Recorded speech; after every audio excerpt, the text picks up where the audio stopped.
भगवान राम के दर्शन करके पूरा देश खुशी से झूम रहा है, लेकिन काले पत्थर से ही भगवान राम की मूर्ति क्यों बनाई गई है, जानते हैं आप? अब इस तस्वीर को देखिए, जिसमें प्रभु श्री राम मुस्कुराते हुए दिख रहे हैं। पैर से लेकर चेहरे तक पूरी मूर्ति काले रंग की है। ऐसे में आपके मन में भी सवाल जरूर आया होगा कि आखिर मूर्ति बनाने वाले अरुण योगीराज ने इसे काले रंग के पत्थर से ही क्यों बनाया है और इसके पीछे का रहस्य क्या है। बात सिर्फ काले रंग की ही नहीं है, बल्कि 51 इंच की बनी मूर्ति की भी है, जिसके बारे में 99% लोगों को नहीं पता कि आखिर इसे 51 इंच की ही क्यों बनाया गया है। रामलला की मूर्ति कर्नाटक के मूर्तिकार अरुण योगीराज ने बनाई है। इसकी खास बात यह है कि इसे एक ही पत्थर से बनाया गया है, यानी पत्थर में कोई भी दूसरा पत्थर नहीं जोड़ा गया है। इस मूर्ति का वजन करीब 200 किलोग्राम है। इस मूर्ति में भगवान श्री राम के 5 साल के बाल रूप को दर्शाया गया है। रामलला की सुंदर मूर्ति में भगवान विष्णु के 10 अवतार आपको देखने को मिलेंगे। ये 10 अवतार हैं: मत्स्य, कूर्म, वाराह, नरसिंह, वामन,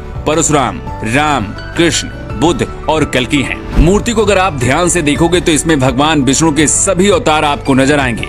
ऐसा इसलिए क्योंकि भगवान राम भी विष्णु के अवतार हैं। रामलला की इस मूर्ति में एक तरफ हनुमान और दूसरी तरफ गरुड़ नजर आ रहे हैं। ये मूर्ति की भव्यता में 4 चांद लगा रहे हैं। रामलला की इस मूर्ति में मुकुट के साइड पर सूर्य भगवान, शंख, स्वास्तिक चक्र और गदा नजर आ रहा है। लेकिन रामलला की मूर्ति काले पत्थर से ही क्यों बनाई गई है, इसकी वजह भी जान लीजिए। दरअसल जिस पत्थर से रामलला की मूर्ति बनाई गई है, ये कोई मामूली पत्थर नहीं है, बल्कि शालिग्राम पत्थर है। ये पत्थर भगवान राम की ससुराल नेपाल की गंडक नदी में पाया जाता है। शालिग्राम पत्थर को बहुत ही पवित्र माना जाता है और हिंदू धर्म के लोग अपने घरों में इस पत्थर की पूजा भी करते हैं। माना जाता है कि शालिग्राम पत्थर में भगवान विष्णु होते हैं और भगवान राम विष्णु के ही अवतार हैं। इसलिए इसी शालिग्राम से रामलला की मूर्ति बनाई गई है। जिस शालिग्राम पत्थर से रामलला की मूर्ति बनाई गई है, ये जल रोधी होता है, मतलब इसमें पानी का कोई असर नहीं होता, बल्कि इसकी चमक पानी से और ज्यादा बढ़ती जाती है। अगर राम मंदिर में चंदन रोली लगाई जाएगी तो इसमें रामलला की मूर्ति की चमक पर कोई असर नहीं होगा।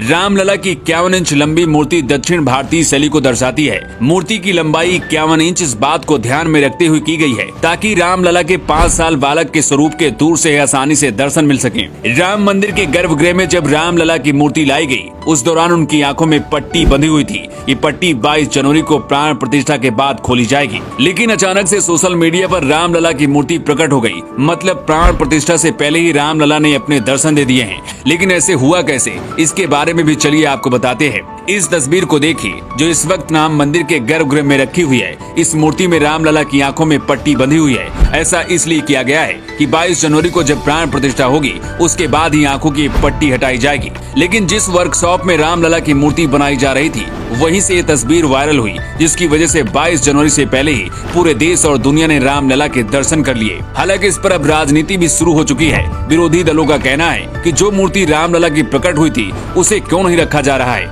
नई मूर्ति बनाने की क्या जरूरत थी। इसके जवाब में राम मंदिर ट्रस्ट का कहना है कि रामलला की इस बड़ी मूर्ति के साथ छोटी मूर्ति वहीं पर मौजूद रहेगी, लेकिन बड़ी मूर्ति इसलिए होगी ताकि आसानी से भगवान श्री राम का हर कोई दर्शन कर सके। भगवान राम की इस मुस्कुराती हुई तस्वीर को देखकर पूरा देश खुशी में डूबा हुआ है और हर किसी की जुबान पर सिर्फ एक ही नाम है, वो है जय Shri Ram. Bureau report, new times.